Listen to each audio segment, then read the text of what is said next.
tal? ¿Cómo está? Qué gusto que nos acompañe en este nuevo recorrido por la historia, 24 minutos en la historia, que esperamos sean de su agrado, que le haga pasar un buen momento, que le ayuden a pasar su mañana, su tarde, su noche, no sé a qué hora nos esté escuchando. Nos da mucho gusto que nos sintonice. Muchas gracias. Y bueno, a nosotros nos da mucho gusto estar aquí con ustedes, me da mucho gusto estar con Pía. ¿Cómo estás, Pía? Hola, Carlos, muy bien. Y que también pensamos en la historia, ¿no? ¿En qué pasó un día como hoy? ¿Qué pasó un día como hoy? Porque los días siempre nos dicen, es un día nuevo.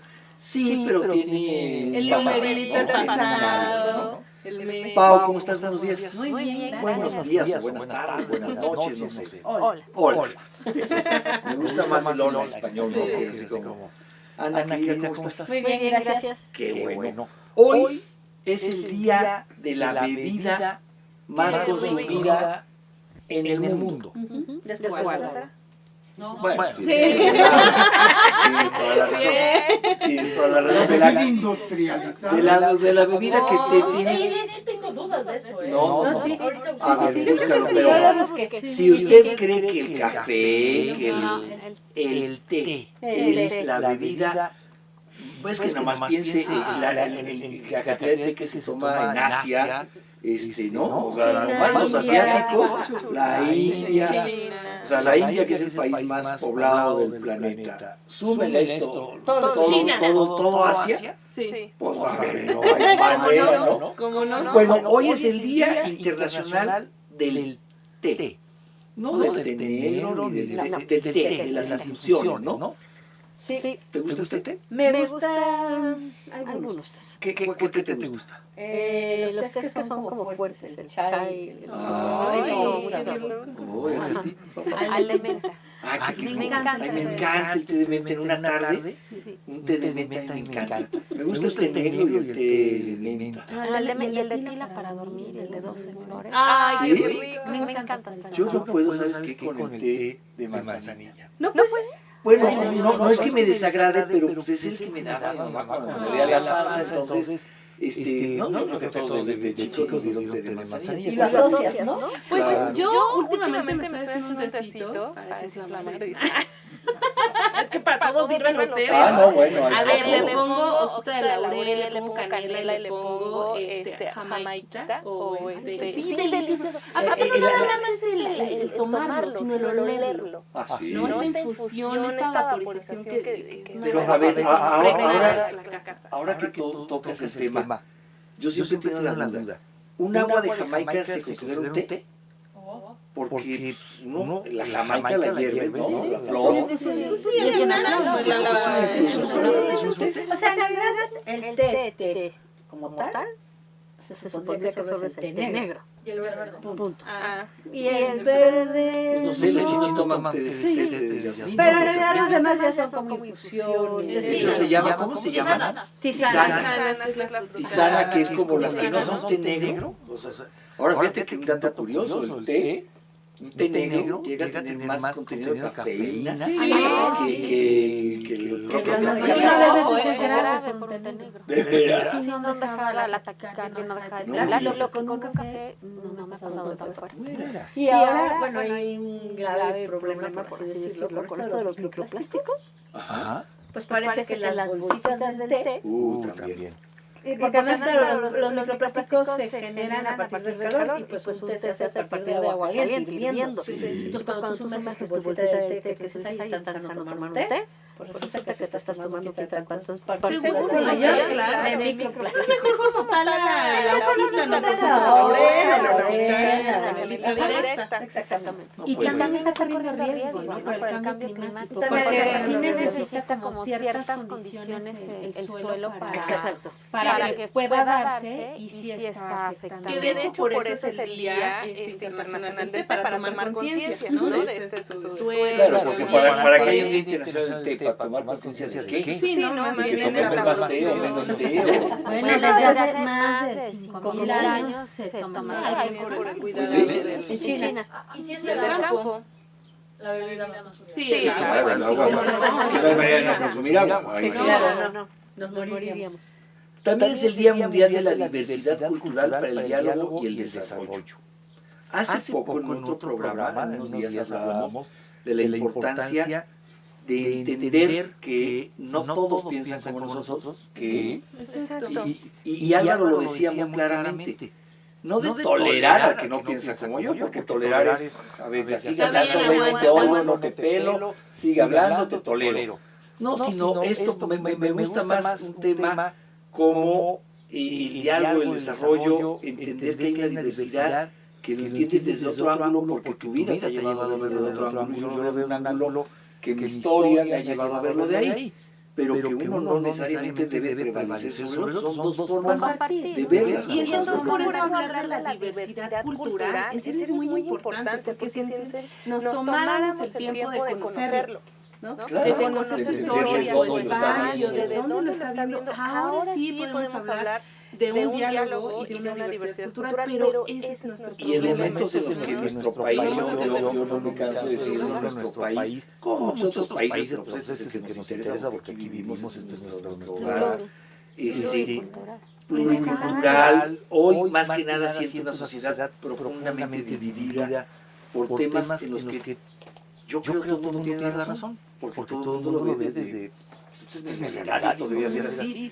Y que no todos son indígenas, no, más bien muchos son otomíes, mayas, tarahumaras, mixtecas. No nos vamos a englobar en solamente tú Por indígena. ejemplo, por eso la diversidad cultural para el diálogo. Es cierto. Claro, porque un otomí no ve el mundo como ve un maya, ¿no? Es que son pueblos originarios, pues sí, pero originarios desde su cosmovisión, ¿no? Exactamente. Y hoy es el día también de algo que tiene que hacernos sentir muy orgullosos y que creo que no lo hemos valorado en su justa dimensión, Es cierto. que es el día del Instituto Politécnico Nacional, del IPN. La técnica al servicio de la patria, y que fue creado por Juan de Dios Batis, tío abuelo de nuestra productora, que se llama María del Valle Batis, de mi calle. de donde vive Fernando Peinado, que no es Bernardo Domínguez, que es Juan de Dios Batis,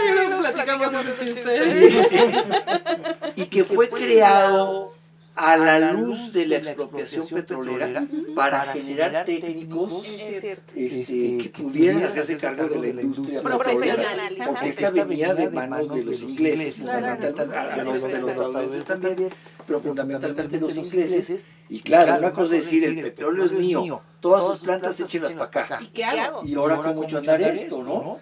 Y ese es un poco el origen del Politécnico Nacional. Ahora el Politécnico Nacional abarca muchas áreas. Tiene 55 carreras. 55 carreras. Destacan mucho, por ejemplo, las de medicina. La medicina y muchas ingenierías, por supuesto. Claro, Ingeniería sobre todo. muchas ingenierías. Hoy Se festeja hoy, perdón, Sí, sí, sí. porque es el natalicio de las Cárdenas, que es quien nos manda. Ah, por Por eso eso. se celebra hoy. Ah, qué interesante. Sí. Ah, pues es que pues aquí también nos faltó día de Lázaro Cárdenas. Que luego ponemos un nacimiento, ¿no? Ajá, sí. Ya hablaremos. Ah, qué interesante. Entonces Sí, es por él. Es por él, Claro. porque lo impulsa o lo funda. Qué interesante. Y tiene áreas de investigación científica. O sea, Sí, me la quedo, por tiene ejemplo, áreas de- en océanos y demás. Tiene áreas de investigación científica. Investigación desde Poli. Staff es de Poli, Poli. sí, ¿verdad? Y Perdón. tiene, Sí, es de Poli, ¿verdad? bueno, la carrera de biología, tiene químicas, tiene, sí, tiene bastantes institutos que trabajan sobre esos temas. Y que hay que recordar, se habla mucho, por ejemplo, de claro, esta es su aportación en materia de desarrollo tecnológico, pero también ha sido un protagonista importante en el nivel social. El movimiento del 68, el Politécnico fue muy importante. O sea, se habla mucho de la UNAM y el movimiento del 68, que por supuesto fue importante, pero el Politécnico estuvo ahí. Perdón, si ven las fotos de 1968, los camiones blancos del Poli, llevando muchachos. manda. Y una idea de esa concentración del 2 de octubre era de ahí marchar al casco de Santo Tomás, que está cerca del Petrolero y cerca, Así es. pues valoremos mucho esta institución. ¿Cómo no? La verdad, ¿Cómo no? en el siglo XX, grandes ingenieros, petroquímicos, médicos. Entonces, Muy bien. Nos dio un equipo para remar en Tumanco, en Pisa, que también es del Poli. Yo fui parte de UPIXA, que es la unidad profesional interdisciplinaria Ya se olvidó. de ingeniería, ciencias, Algo perdóneme usted, yo tantos años que remé, yo nunca estuve en el Politécnico, pero fui parte del Está equipo. por Rojo Gómez. Sí.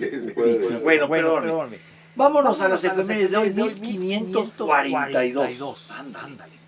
Cédula de Carlos I dispone que los indios sean libres y no sean sujetos a servidumbre.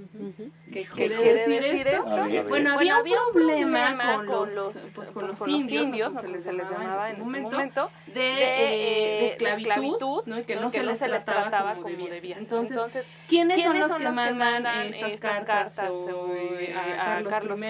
Pues los frailes en especial, ¿no? Entonces, Para lo de las cosas, exactamente, el para lo de primer las profesor cosas. de Derechos Humanos. Exacto. Lean, por favor, a todo. Bueno, entonces Carlos I dice, bueno, sí, voy a mandar una cédula, ¿no? para abolir la esclavitud de estas personas, y sobre todo porque había una explotación laboral forzada y en especial el asunto de las encomiendas, ya lo habíamos hablado en algún momento, ¿no? Las encomiendas, en serio, sí se lo tomaban muy en serio estas personas, que eran los encomenderos, y entonces el problema era que sí los explotaban, sí los castigaban feo, ¿no?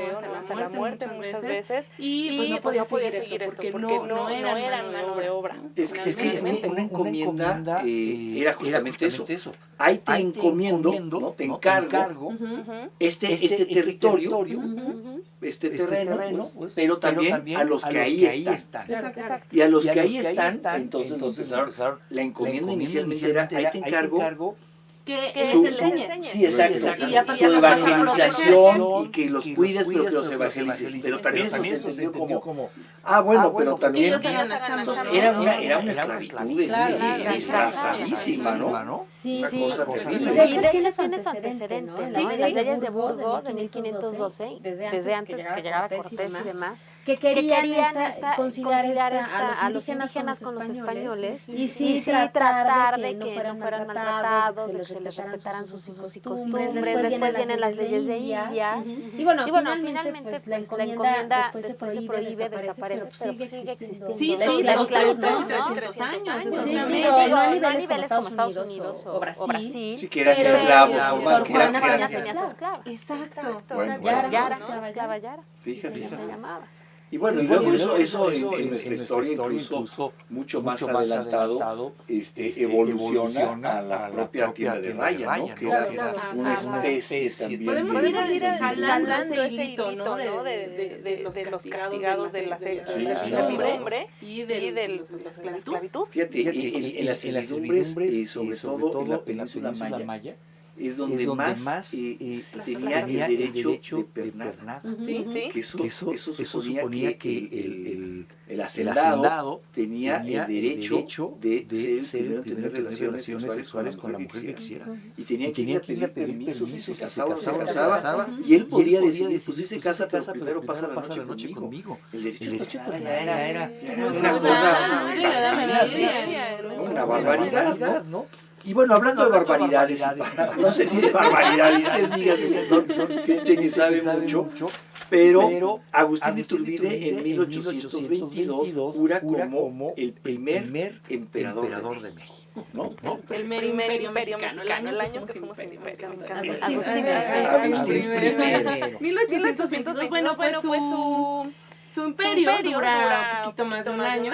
Y bueno, esto lo que hacen este juramento es prometer, está bien prometer, defender la religión católica a toda costa. No hay otra religión más que la católica.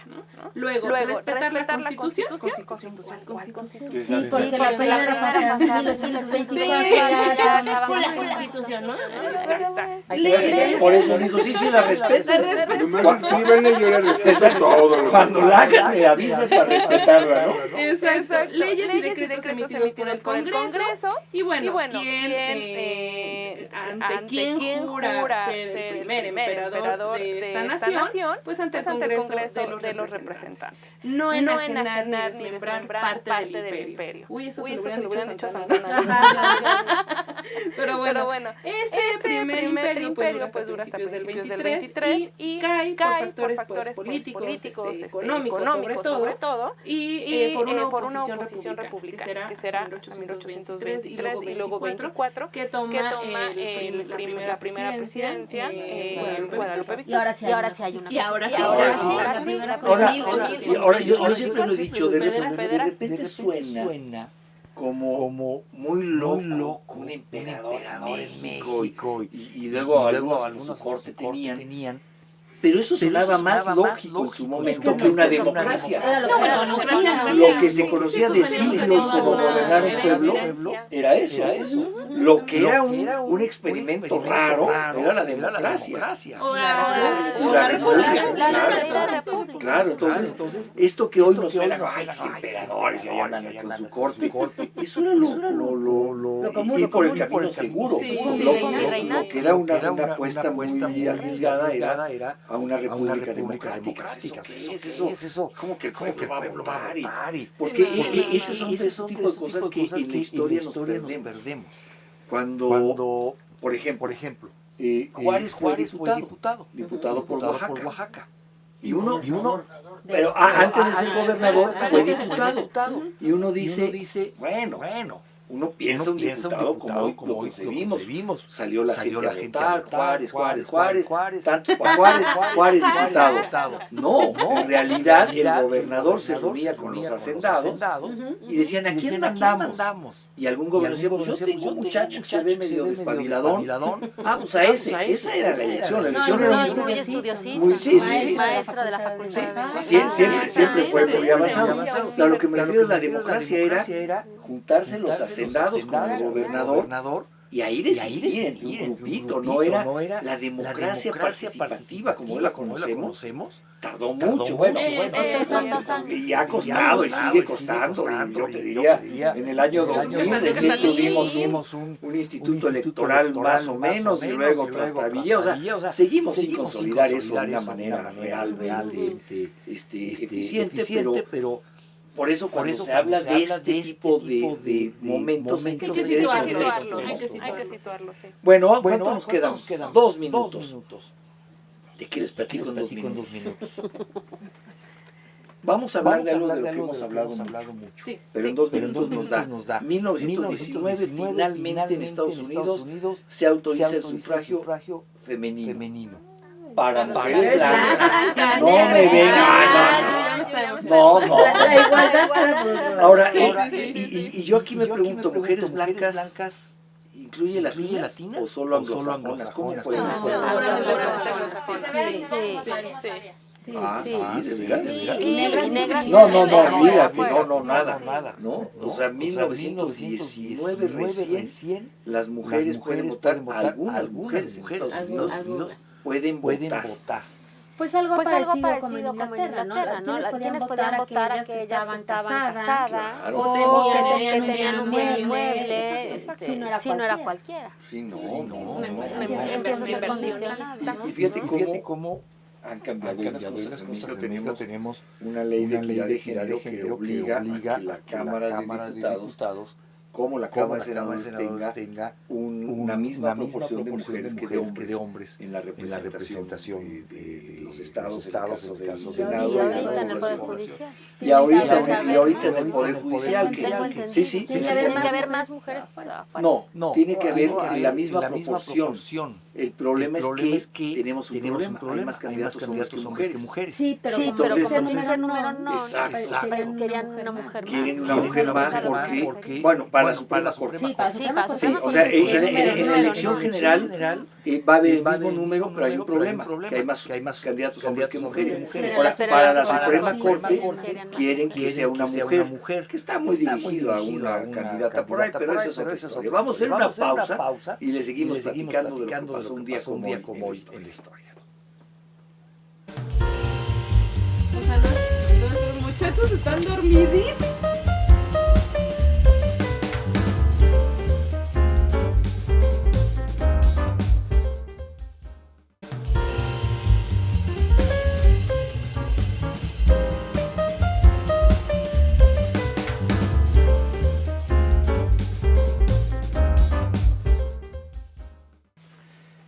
Estamos de regreso con usted aquí en 24 minutos en la historia. Fíjese que aquí en la pausa que hicimos nos tomamos una foto. Fer nos tomó una foto aquí a los 4 que estamos aquí. Claro, lo hizo como hoy se hace con el celular.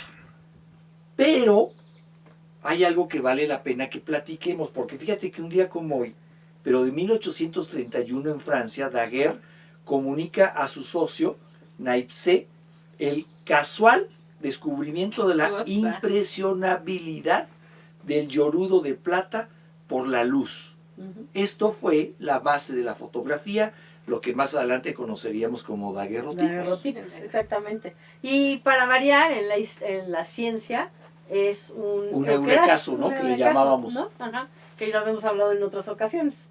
¿No? Es estas cuestiones que están, en este caso sí estaba tratando de averiguar un poco más sobre la luz y la refracción de la luz y demás, y bueno, descubre esto que es justamente que la plata se reduce al exponerla a los rayos ultravioleta, y con esto se quedan impresas las imágenes, ¿no?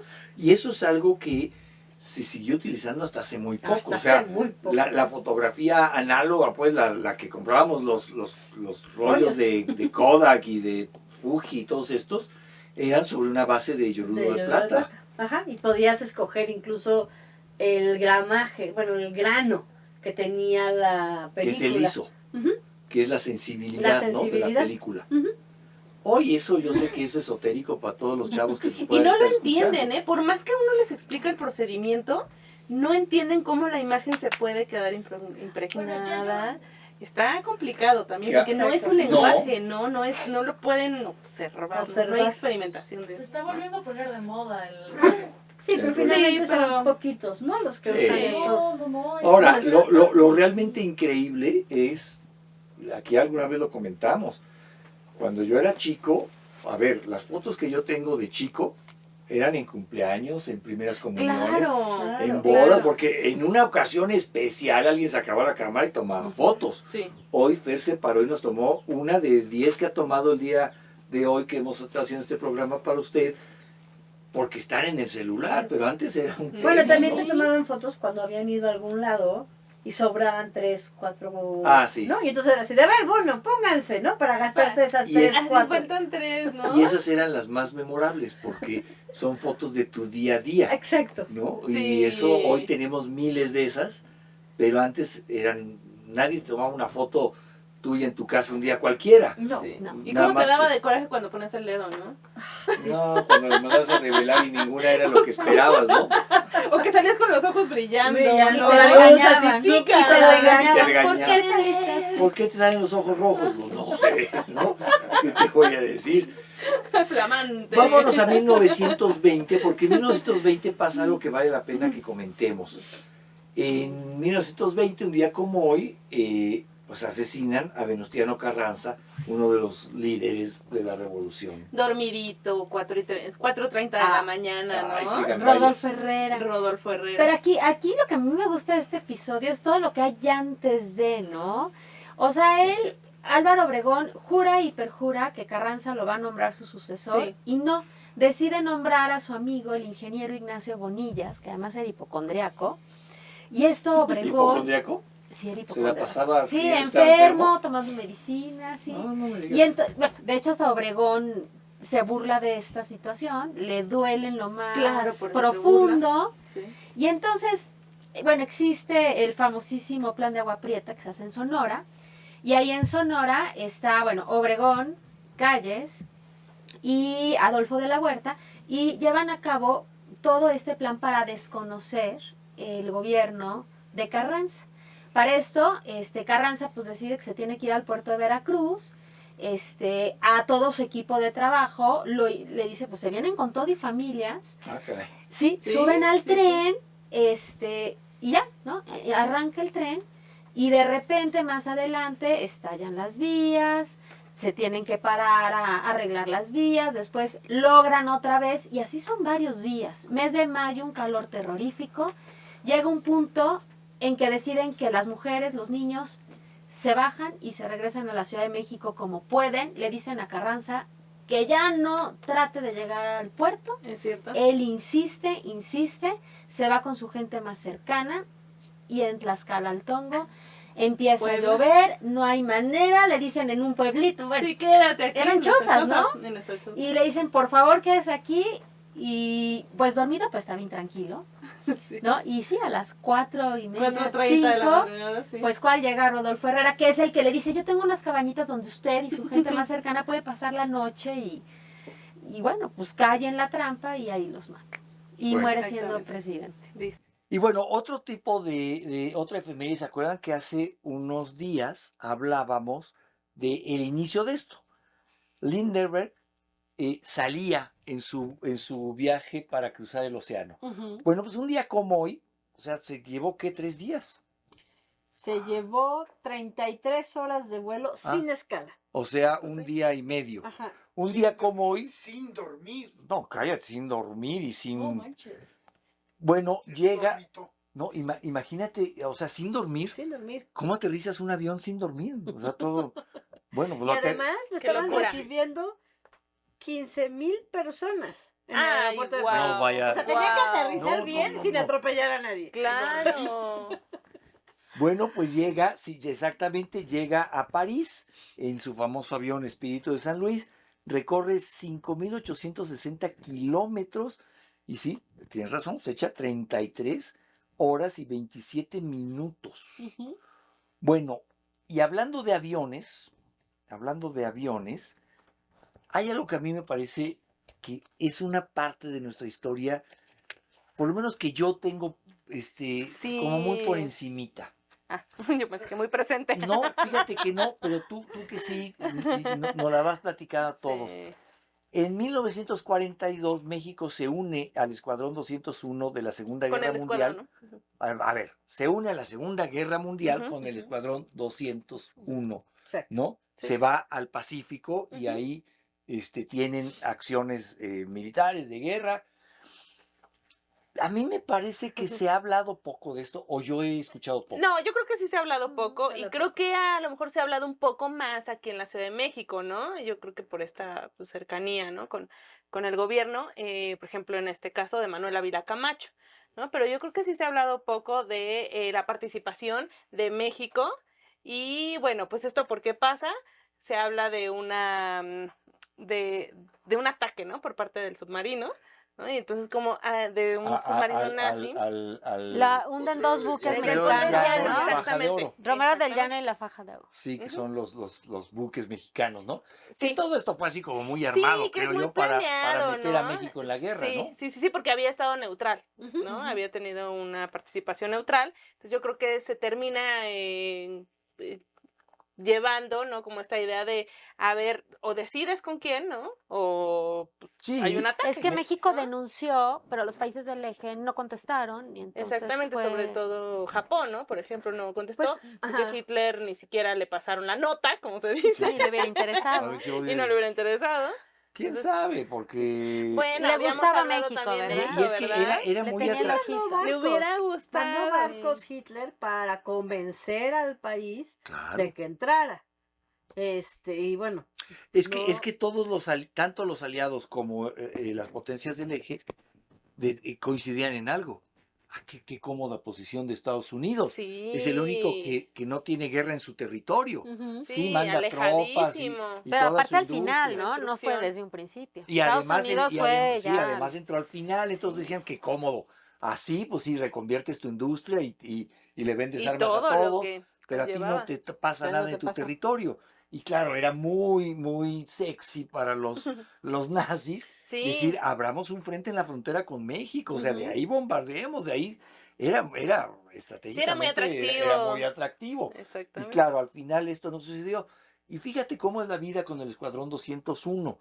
El gobierno mexicano les ofreció un montón de cosas a los que regresaran y no les dio nada. Al grado de que nada. aquí en Ciudad de México, en la delegación Ixtapalapa, en la demarcación Ixtapalapa, hay una colonia que se llama Yo creo que Escuadrón por eso 201. conocemos más o menos, ¿no? También. ¿Y sabes cómo se dio esa colonia? Que de ahí viene el término de paracaidistas a los que invaden terrenos. Porque como no les dieron nada, Ellos fueron y tomaron ahí, dijeron, pues aquí me construyo mi casa porque aquí... Y al final se terminó regularizando y la colonia ya se llama Escuadrón 201. Pero por estas familias. Pero porque fueron a cobrarse a lo chino, lo que no les dio el gobierno después de ir a Yo no sabía que habían peleado en Filipinas y pelearon justo contra los japoneses. Sí, por el Pacífico. Ayudó y de al hecho, Pacífico. después del Escuadrón 201, por eso al lado hicieron la Militar Marte, para ponerles a los generales ahí. Ahí, que los cuidaran. Fíjate. Bueno, hemos llegado al final de este viaje por la historia de 24 minutos. Muchas gracias por estar con nosotros. Muchas gracias por compartir pueblear por la historia. Muchas gracias, Pía. Gracias. Muchas gracias, Pao. Muchas gracias, Ana. Gracias. Muchas gracias a nuestra productora María, a Fer, a Álvaro, pero sobre todo gracias a usted que nos hace parte de su día. Mañana aquí lo esperamos. Conteste por reflejo que miramos.